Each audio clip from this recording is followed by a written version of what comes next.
So we have already discussed time of supply of goods or services under forward charge. Now the second one is time of supply of goods and services under reverse charge. Here time of supply in case of reverse charge. Reverse charge il nammal earliest of the following രണ്ട് കാര്യങ്ങളാണ് നമ്മൾ എടുക്കുന്നത്. That is date of payment or 30 days from the date of issue of invoice for goods. Goods ആണെങ്കിൽ 30 days from the date of issue of invoice. 60 days for services. 60 days ആണ് സർവീസസിന് എടുക്കുന്നത്. അപ്പോൾ രണ്ട് criterias ആണ് നമ്മൾ നോക്കുന്നത് റിവേഴ്സ് ചാർജിൽ. That is date of payment, പേയ്മെൻറ്റിൻ്റെ ഡേറ്റ് എപ്പോഴാണെന്നും 30 days from the date of issue of invoice. Invoice issue ചെയ്ത് കഴിഞ്ഞ് 30 days നമ്മൾ നോക്കുന്നു ഗുഡ്സിനാണെങ്കിൽ, 60 days സർവീസിനാണെങ്കിൽ. എന്നിട്ട് ഇത് രണ്ടും കൂടി കമ്പയർ ചെയ്ത് ഏതാണ് ആദ്യം നിൽക്കുന്നത് അതാണ് നമ്മൾ എടുക്കുന്നത്. നമുക്കൊരു പ്രോബ്ലം ചെയ്യാം. That is mister ABC private limited undertook services of a director to Mr. Y, Mr. X worth 50,000 on 15th January. The invoice was raised on 1st February. Mr. ABC Private Limited made payment on 1st May. അപ്പോൾ mister ABC private limited എന്ന് പറയുന്ന ഒരു company services ഡയറക്ടർക്ക് ഒരു service കൊടുക്കുകയാണ് mister എക്സിന്.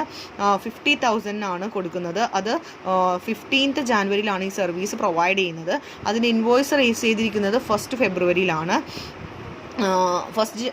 15th January service കൊടുക്കുന്നു, 1st February invoice കൊടുക്കുന്നു.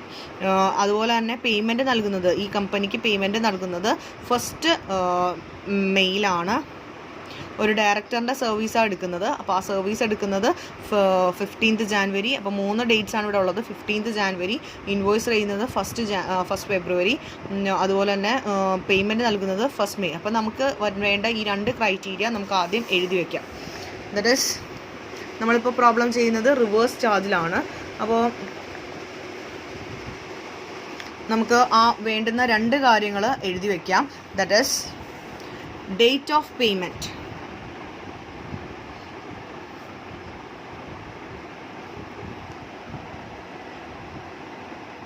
Date of payment.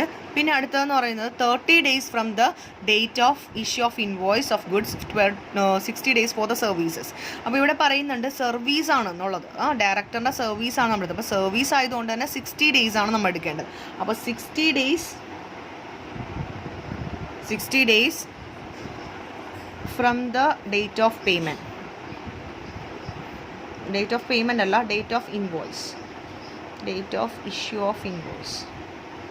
Invoice issue ചെയ്തതിന് ശേഷം 60 ദിവസം സർവീസ് ആണെങ്കിൽ. ഗുഡ്സ് ആയിരുന്നെങ്കിൽ ഇവിടെ 30 days ആയിരുന്നു. അപ്പോൾ date of payment directly it is given in the question. That is 1st May ആണ് പേയ്മെൻറ്റ് നടത്തുന്നത്. ഇനി 60 days from the date of issue of invoice. ഇവിടെ ഇഷ്യൂ ചെയ്തിരിക്കുന്നത് 1st February ഇഷ്യൂ ചെയ്തിരിക്കുന്നത്. അപ്പോൾ നമുക്കറിയാം ഫെബ്രുവരിയിൽ എത്രയാണ്? ഫെബ്രുവരിയിൽ 28 days ആണുള്ളത്. ഫെബ്രുവരി കഴിഞ്ഞാൽ പിന്നെ എന്താണ്? മാർച്ചാണ്. മാർച്ച് എത്രയാണ്? 31 days. ഇപ്പോഴും ഇത് രണ്ടും കൂടി നമ്മൾ പ്ലസ് ചെയ്യുമ്പോഴും 58 ആവുന്നുള്ളൂ. വീണ്ടും നമുക്ക് എത്ര വേണം? വീണ്ടും നമുക്ക്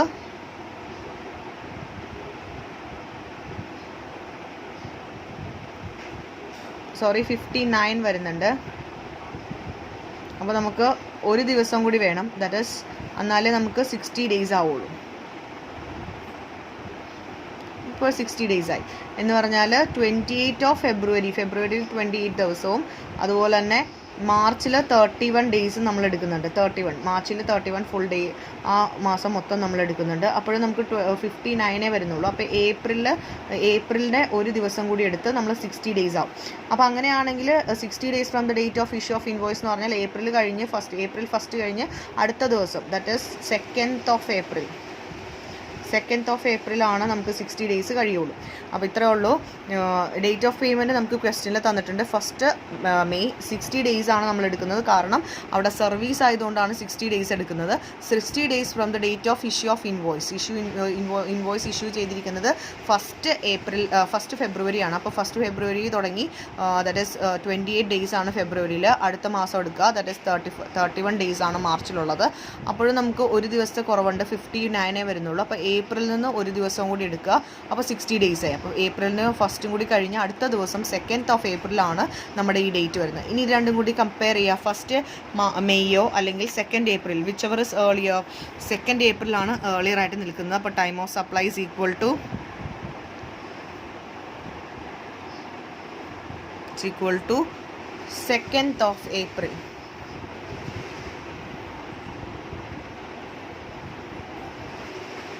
സെക്കൻഡ് ഓഫ് ഏപ്രിൽ ആണ് ടൈം ഓഫ് സപ്ലൈ ആയിട്ട് എടുക്കേണ്ടത്. അപ്പോൾ നമുക്ക് റിവേഴ്സ് ചാർജിൽ 3 categories of time of supply ആണുള്ളത്. ഈ ഒരു ഡയഗ്രാമിൽ നമുക്ക് മനസ്സിലാവും. അതായത് in case of goods and in case of services. Goods ആണെങ്കിൽ ഏർലിയസ്റ്റ് ഓഫ് ദി ഫോളോയിങ്. ഈ 3 കാറ്റഗറിയിലും ഏർലിയസ്റ്റ് ഏതാണോ വരുന്നത് അത് വേണം നമ്മൾ എടുക്കാൻ. അതായത് date of receipt of goods receive ചെയ്യുന്ന അതിൻ്റെ ഡേറ്റ്, അല്ലെങ്കിൽ rate on which payment is made, date payment make ചെയ്യുന്ന ഡേറ്റ്, അല്ലെങ്കിൽ 30 days from the invoice, issue of invoice. ഇതിൻ്റെ 3ലും ഏതാണ് മുന്നിൽ നിൽക്കുന്നത് അതാണ് ഗുഡ്സിൽ നമ്മൾ എടുക്കുന്നത്. ഇനി സർവീസ് ആണെങ്കിൽ 2ആയിട്ടാണ് ഡിവൈഡ് ചെയ്തിരിക്കുന്നത്. അതായത് അസോസിയേറ്റഡ് എൻ്റർപ്രൈസസ് ആണെങ്കിൽ ഏർലിയസ്റ്റ് ഓഫ് ദി ഫോളോയിങ് എടുക്കുക. ദാറ്റ് ഈസ്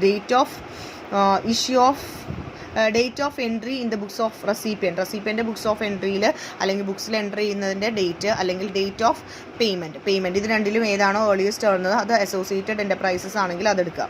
ഇനി അതർ ദാൻ അസോസിയേറ്റഡ് എൻ്റർപ്രൈസസ് ആണെങ്കിൽ ഏർലിയസ്റ്റ് എടുക്കേണ്ടത് ഇത് രണ്ടുമാണ്.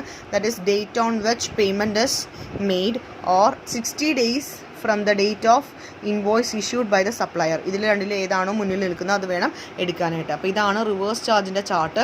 അപ്പോൾ ഈ റിവേഴ്സ് ചാർജിൽ ഗുഡ്സും അതുപോലെ തന്നെ സർവീസസിനും സെപ്പറേറ്റ് ആയിട്ട് പിക്ചോറിക്കൽ ഡയഗ്രാം കൊടുത്തിട്ടുണ്ട്. അപ്പോൾ അതിൽ അനുസരിച്ച് നമുക്ക് ഡേറ്റ് നിശ്ചയിക്കാവുന്നതാണ്. Next category is time of supply in case of supply of വൗച്ചേഴ്സിൻ്റെ കേസ് ആണെങ്കിൽ ടൈം ഓഫ് സപ്ലൈ എങ്ങനെയാണ് എടുക്കുന്നത് എന്നുള്ളതാണ്. അപ്പോൾ വൗച്ചേഴ്സ് ആണെങ്കിൽ